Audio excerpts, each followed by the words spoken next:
எல்லோருக்கும் மாலை வணக்கம். In the presentation, I actually specifically prepared for this audience here because I want to connect the dots from our challenges and the opportunities, particularly focused on rural India, because that is where, in spite of our organization, the vast majority of our children are born in rural India still. Because when people go to cities, they stop having children. That's a worldwide phenomenon. That's also true in India. So to the extent that our nation is going to be developed, that's by primarily creating the talent pool among our rural youth. That's something that is absolutely true for our own company, where I would estimate about 70 to 80% of our engineers come from a rural background. And this is actually continues to be true. So let me get started. This is the 2047, a special date for us, 100 years of independence. How do we be a fully developed nation, but at the same time keeping our rural heritage? And this is our beloved President Abdul Kalamji's vision of Pura, providing urban amenities in rural areas. So rural India should have the same opportunity. Rural youth should have the same opportunity. That is the objective. So background, I mentioned we are the largest software product company out of India now, about 11,000 employees, and growing about 25-30% every year now. In fact, this year we are hiring about almost 3,000 people now. And I moved myself to this small village in 2019. And I always had an interest in rural development, but I decided now the next 25 years of my life I want to spend there and work there. So that's I've made it my home. And thanks to government policy, now I have a very good fiber optic connection there, provided by BSNL, and I have actually a double fiber optic connection now. And that also the roads are getting better, definitely compared to say 15 years ago, the roads are much better. So the basic connectivity has vastly improved now. That's the first thing to note, because without fiber optics, I cannot get my work done. And so with these ingredients, I believe we can spark a rural transformation. And it's not just economic, it is cultural, it is spiritual, and it's civilizational, all of it. Because it has to be holistic. The development cannot just be material development. It has to be cultural development, and it has to be a civilizational development. It has to be spiritual development, because we have to have contentment. Without contentment, we are going to destroy the earth. And so many of us, and so many times the climate change topic came up. So when we become developed, we don't want to be developed in the same mold as other nations where the nature gets destroyed. And that's even true in China, where they are very worried about their own natural resources, all of that. So we cannot afford to do that. The world cannot afford to do that. So that's why we have to have a development model that is necessarily unique. So let me start with our village, traditional village. Even I am old enough to kind of remember this era where the village there was poverty, but there was a lot more self-reliance. What I mean by that is, we had an ecosystem. A village does not just mean farming. That's a lot of people have a misnomer about this. We had from oil to weavers to potters, masons, carpenters, iron-smith, go on and on. All the professions were actually represented, and including the rural vaidyas. And all these professions today, most of them have gone, and the descendants of all those people have become landless labor or urban migrants. So either migrated away or they have become landless labor, and this is true in almost every village. And you go and ask somebody, what was your grandfather doing, a landless labor? They will say, well, he was actually oil extraction here, or a weaver. A lot of those professions have gone down. And in conventional economic theory, we assume that this will be a natural process, this will go on, will become completely urbanized, these rural areas will disappear. That is what most of mainstream economic theory today teaches. And this is the model most countries have really adopted. And this is a kind of an unspoken assumption. And rural areas will continue to decline. Urbanization is essential for prosperity. And as I mentioned, the technology trends, particularly the fiber optics connection, and the fact that even physical infrastructure is getting better, all of these together, I believe, can help reverse the decline and make rural areas vibrant again. And I believe that's possible. That is in fact, my life now is an experiment in trying to prove this proposition. That's how I'll say it, because I'm very committed to this. I want to spend my rest of my life trying to prove that this is true. So I'll start with a brief foray into economic theory. So if you look at our rural citizens, of course, every young person now aspires to a motorcycle, a smartphone, and many even relatively poor rural households actually now have a refrigerator. Development has arrived. And of course, modern medicines and a wide variety of manufactured goods are found in rural areas now. So you go to and everybody now has, thanks to government policy, pakka houses now. You can see it. And all of these, the houses, I visited many and you will see all of these goods. But how do our rural citizens pay for these manufactured goods? Well, first, of course, the agricultural products and selling their land. In fact, very often, a lot of these goods are paid for by selling land, by becoming migrant labor to cities, and getting into debt. In fact, a lot of rural people now have EMI. So that is another. And finally, maybe some government programs that transfer, like a Manrega scheme that transfer resources to them. And that also I will put it in the same category of agricultural labor. Value of agricultural production alone is not sufficient to pay for all the goods that are consumed and the rural citizens want and need. This is the fundamental economic problem.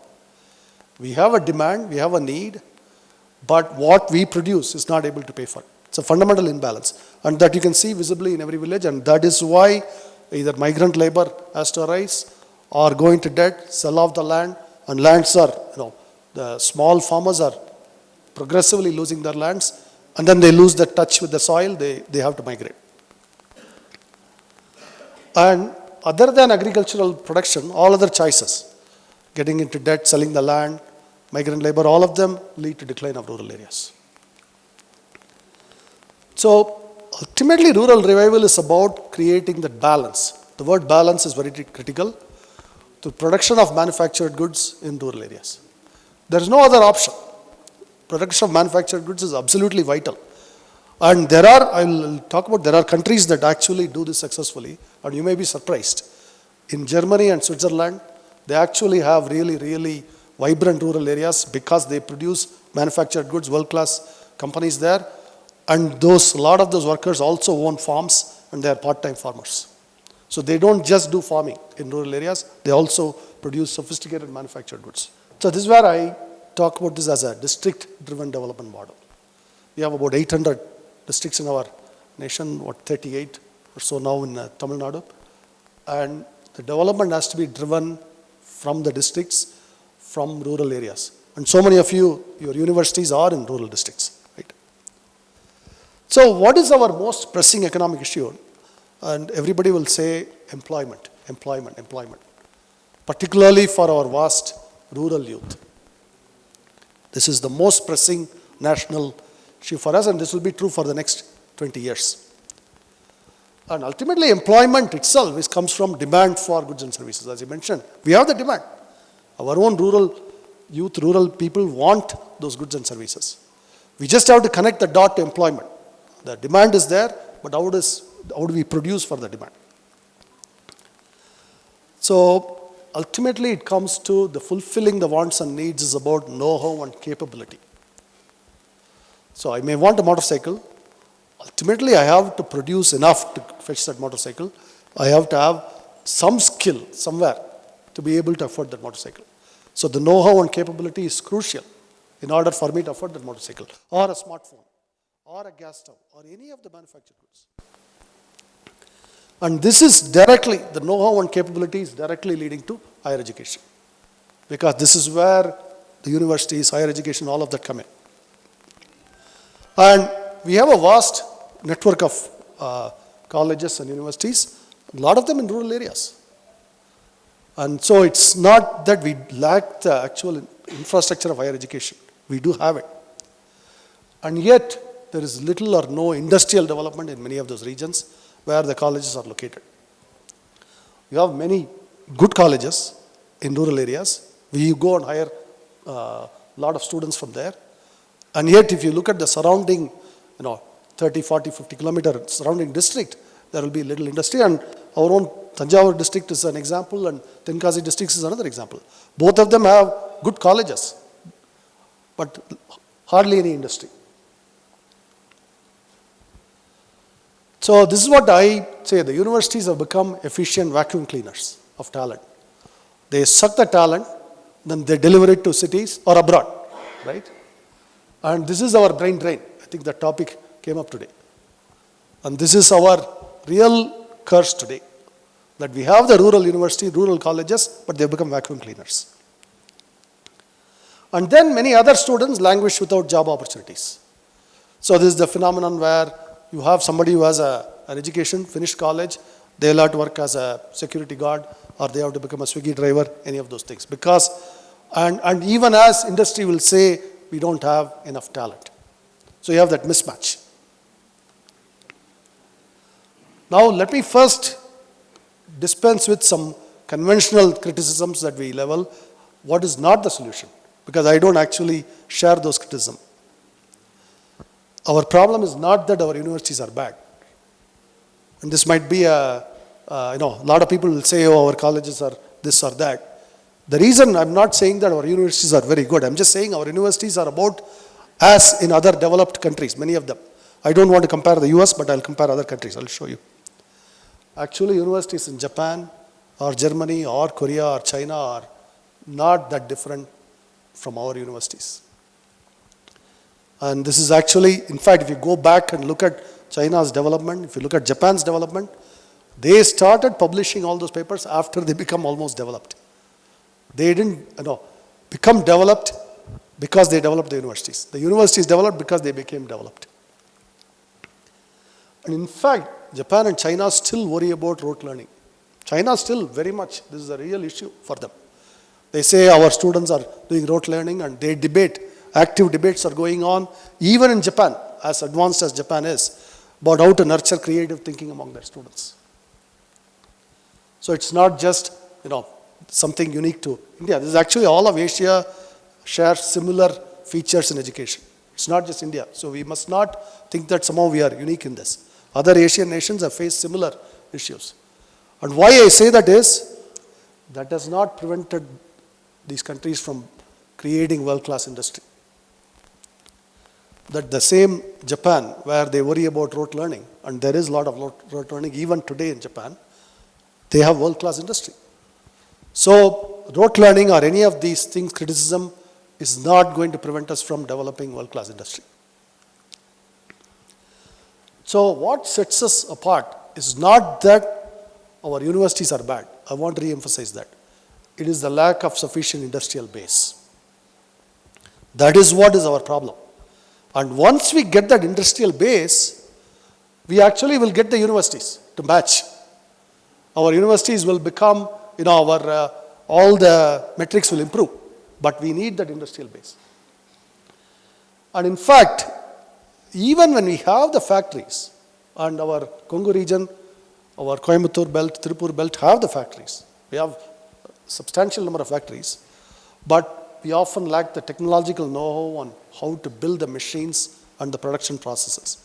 If you go visit a factory, a textile factory, 80-90% of the machines are imported. This is true across a whole range of our industry. The machinery, the factory machines, the capital goods are imported, and not just the machines. The know-how on how something is produced, How do you convert cotton into yarn? How do you convert the yarn into fabric? All of those, all that know-how, the steps involved. There may be 7 steps. There may be 5 steps. How is the fabric dyed?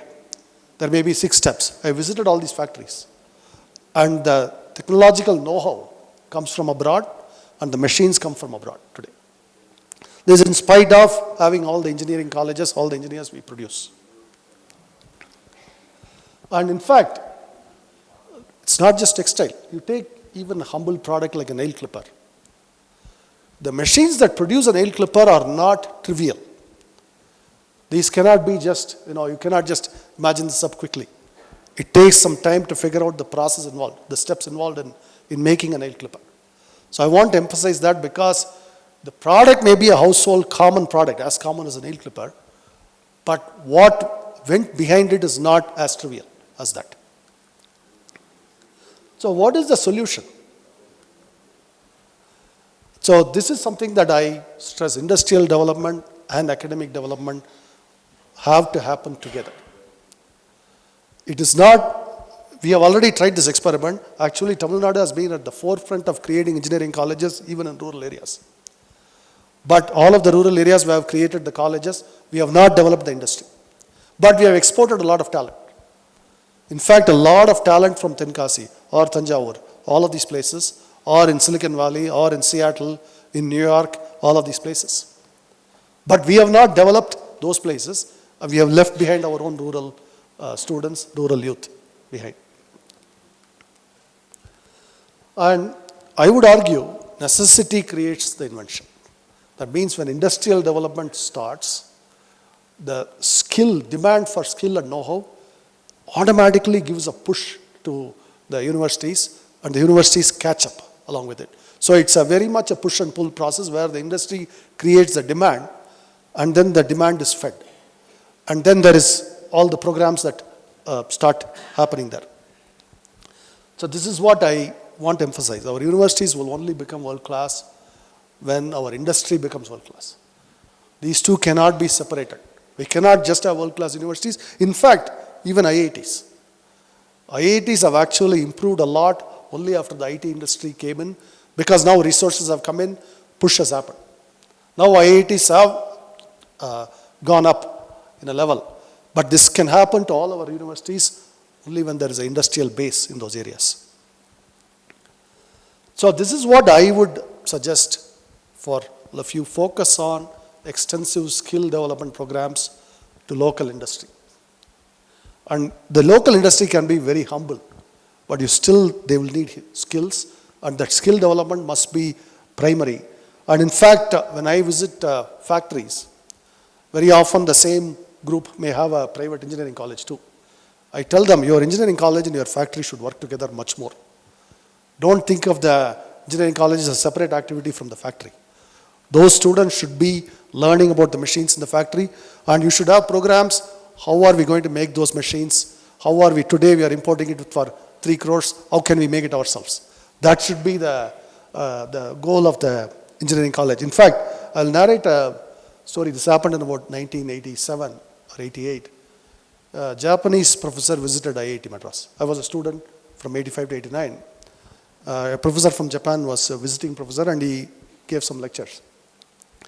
And one day he called our students, and he asked us to take out our mechanical pencil. The engineering drawing, we have those pencils, mechanical pencil. He asked us to read out where it's made. Of course, those mechanical pencils are made in Germany. I think even now we probably import the mechanical pencils from Germany. I have not seen one now, but I'm sure they are made in Germany.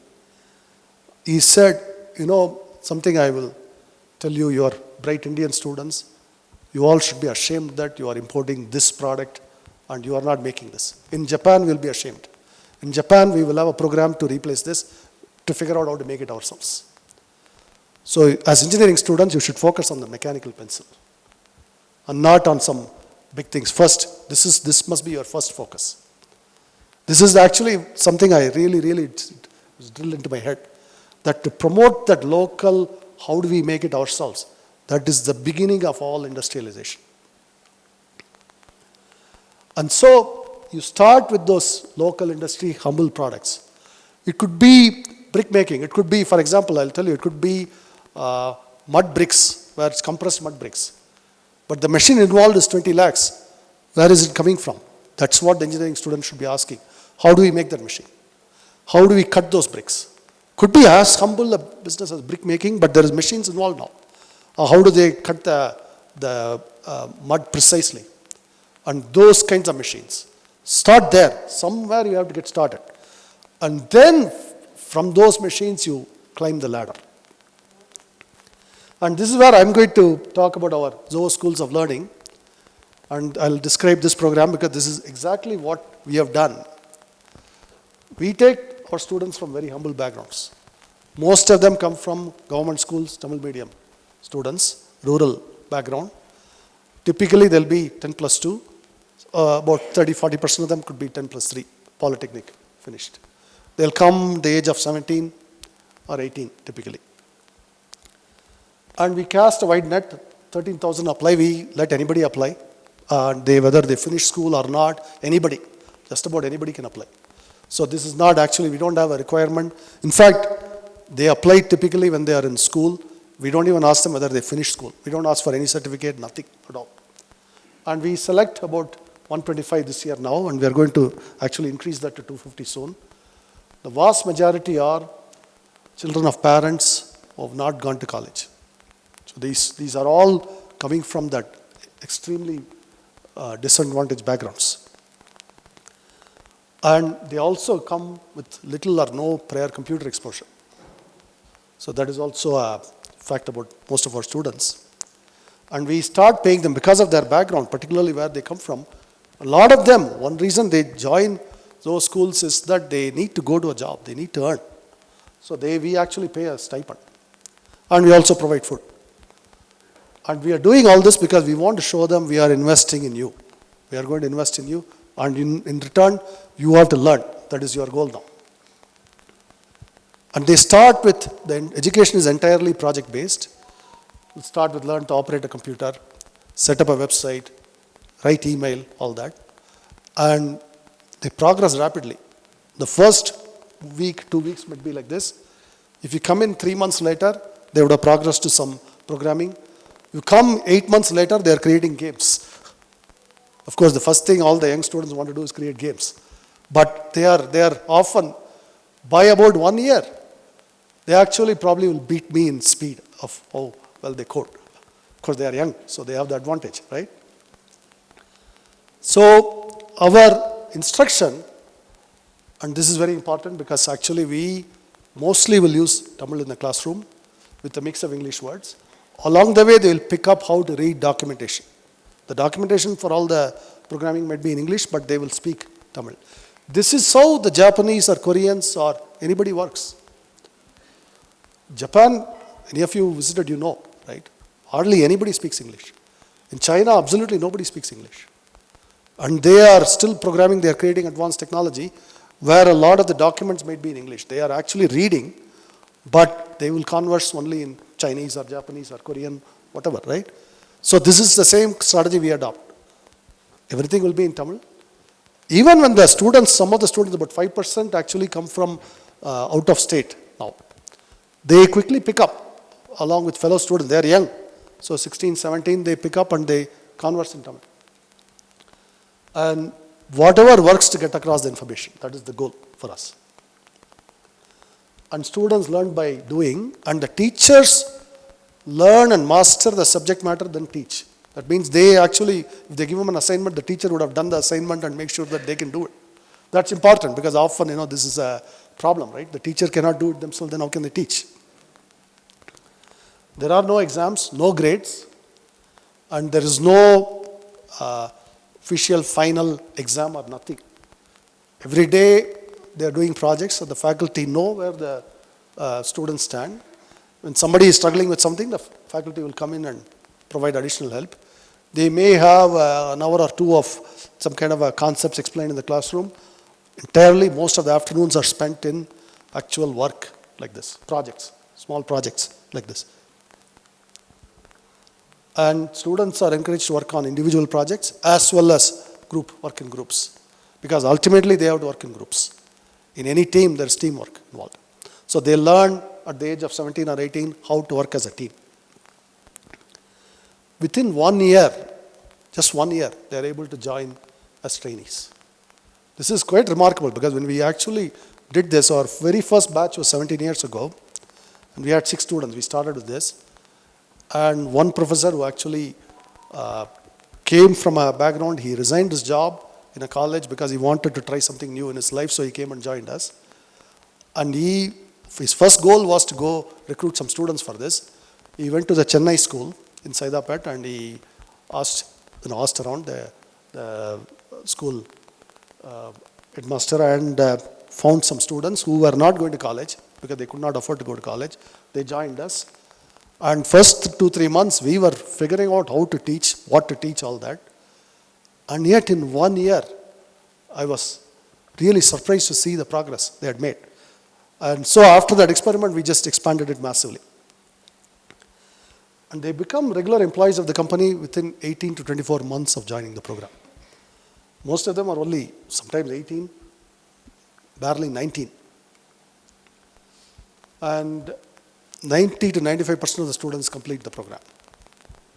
And so the remaining, usually they, due to parental or some other pressure, they may join a college. But otherwise, almost everyone completes.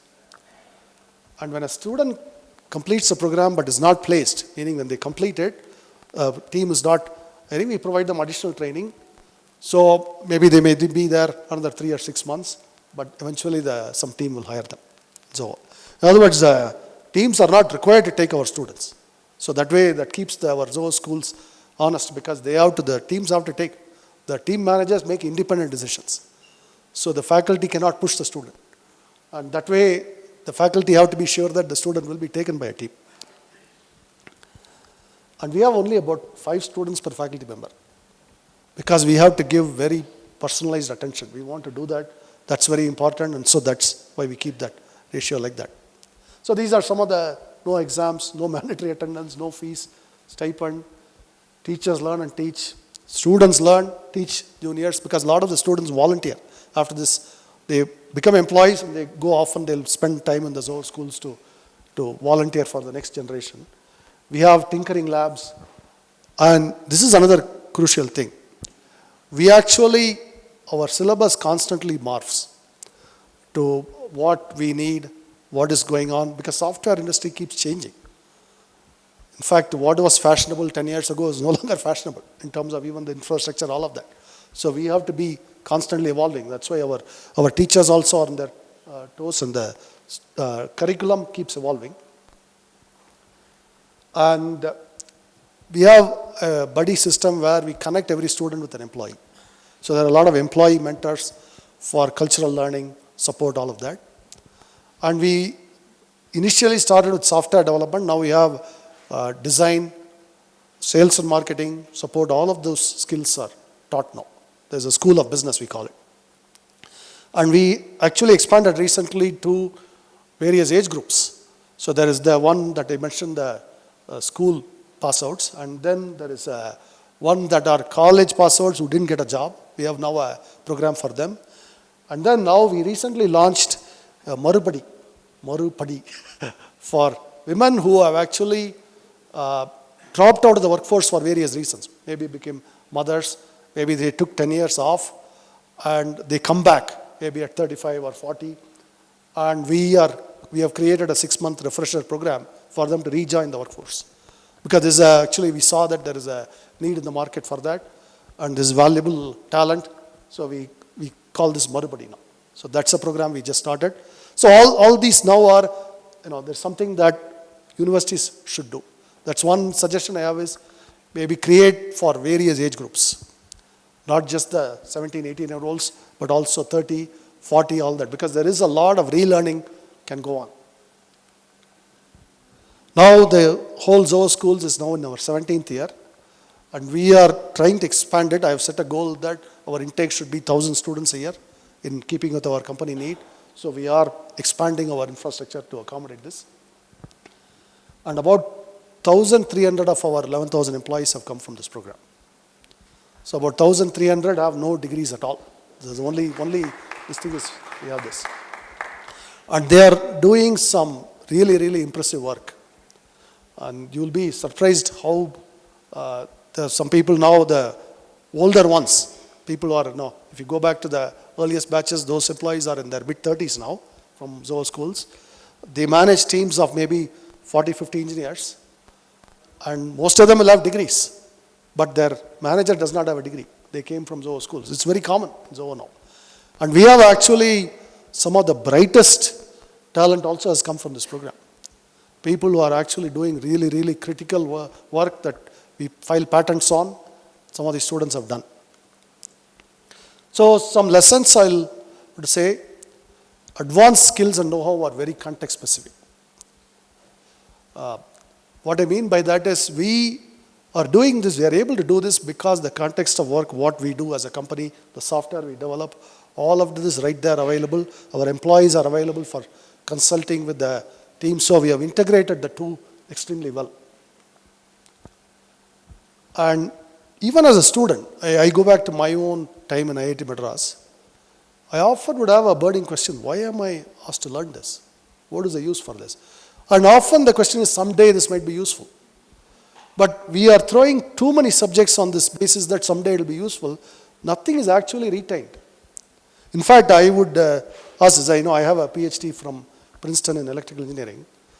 I would in fact often challenge a professor and ask a math professor. I'll ask, do you remember your chemistry?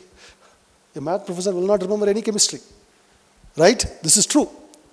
And so a physics professor may not remember anything about biology if they studied at all, even the plus 2 material. Right? They may be physics professors, but they'll recall nothing. And of course, an English professor will not remember even a 10th standard mathematics. It's very common, right? So we don't retain what we learn unless there is a real motivational need. And that's why someday it is useful is not sufficient motivation for vast majority of students, even good students. So, and most students only pay attention when it's relevant to their needs. And what is relevant to most of our youth is, I need to get a job. So it has to be connected to that goal. We can say all you want, you have to learn this for the thrill of learning. That can actually happen at an older age.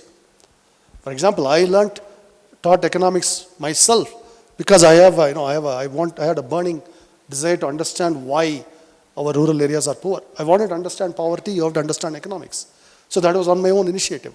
But you're not going to do this at 18. 18 is not the right time to say, this might be useful someday, it's good for your soul, all of that. The real motivation has to be concrete. You will get a job. That has to be the motivation for a young person. And this word experiential came up many, many times today. And we all agree, I'm sure, that it's best important in experiential way. And this is another thing that our Tamil University Vice Chancellor mentioned. It has to be, I strongly believe, we do this in Zoho schools, it has to be in our mother tongue, it has to be in Tamil. And English words can be liberally used. We should not be afraid to use English. Japanese mix English liberally. A lot of their words are English. They have made it, transliterated to Japanese. So we should be doing that, but the fabric has to be Tamil. After all, English has borrowed our words, so we can borrow English words. That's not a problem. But we should be speaking Tamil with English words. And we can convey technical subjects. We have experience doing this, and this is actually, it works very well. This is important because one of the reasons a lot of the rural youth are afraid. See, I live in a village, population about 2,000. I would say not even 1 or 2 people actually can speak English. This is still true in our villages, right? Not even 1 or 2 people. In spite of the fact that many of the students now go to supposedly English medium classes. But there is no way.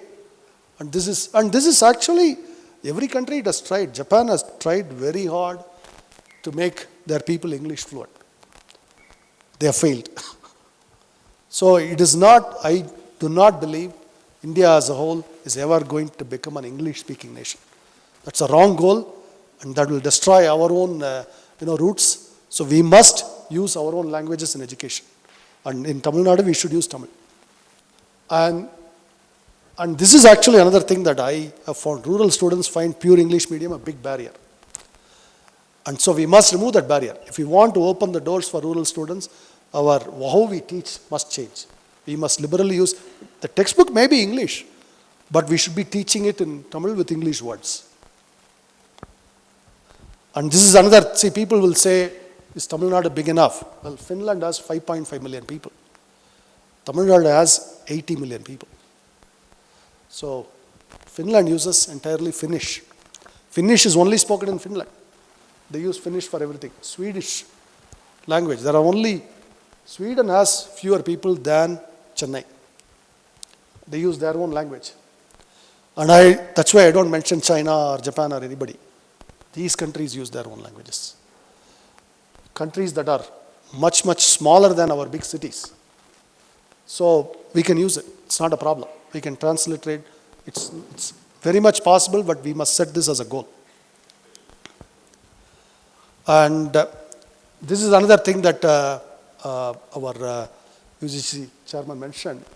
We have to eliminate barriers for free flow of information in all our organizations. That includes universities, that includes companies.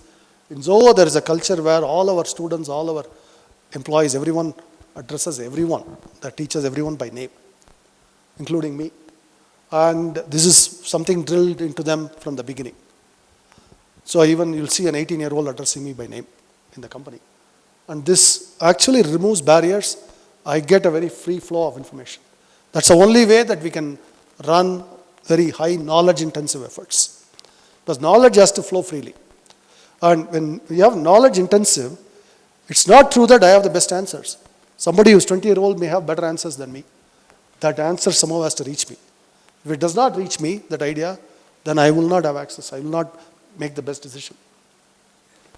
So this is the philosophy of our Zoho schools: contextual, relevant, and experiential. In fact, we use this tag in our website. You will see contextual, relevant, and experiential. Now, key takeaways I'll say: please closely work with local industry, nurturing talent, doing joint projects. And I don't mean big industry, and allow students to use Tamil in the classroom. Please, all our classes, and with English words can be mixed. And start with small projects that replicate known technology. There's something R&D that's a misnomer. R&D does not mean Nobel Prize winning research. R&D means mostly 99.99% of the time replicating something somebody has already done. In fact, building this is R&D for me. It has to be, because for the person who's building it is new. And for an entire district, this might be a new product. So we have to figure this out. Start there. To create breakthroughs, we have to start in very humble projects and climb the ladder. For example, you go to a store, buy nail clippers. These are made in China or made in South Korea. And both countries have much higher wages than we do.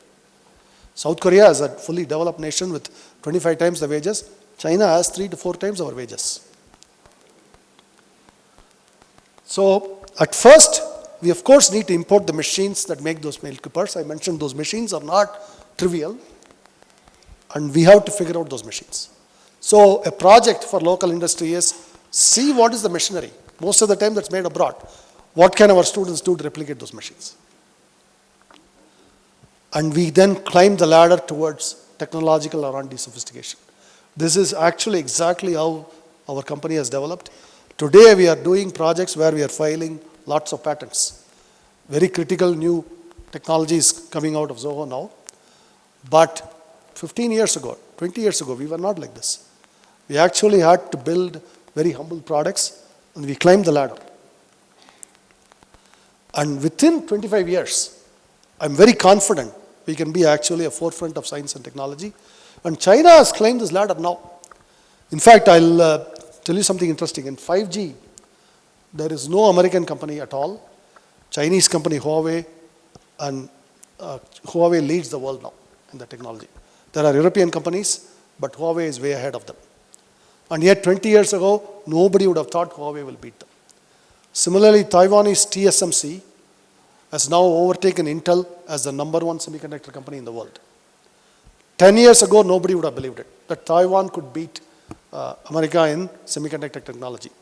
And yet, what is interesting is, all of the smartest Indian minds from IIT and other places are in America, working on technologies like 5G, yet China has beaten America in this. Taiwan has beaten America. So this is the vision 2047 I have. And I'll add actually some thing here, and thank you for listening. And this is something that I want to add here. If we do this, if we adopt this, this is a very structured ladder climbing. This is not something where we attempt to do immediately AI or machine learning, all that. We are doing all this in Zoho, by the way. But we are not pushing our students in Zoho schools of learning to learn AI. We are teaching them how to set up a website. So I want to start there. I want our take up small projects, humble projects, give the students self-confidence that they can do this. They have to do the ladder climbing. This is like learning music or sports, any of these. Our first assignment has to be very humble, and the faculty work together, the students, and then we go up, and the industry and the professors all have to work together. So that's my message. Thank you very much.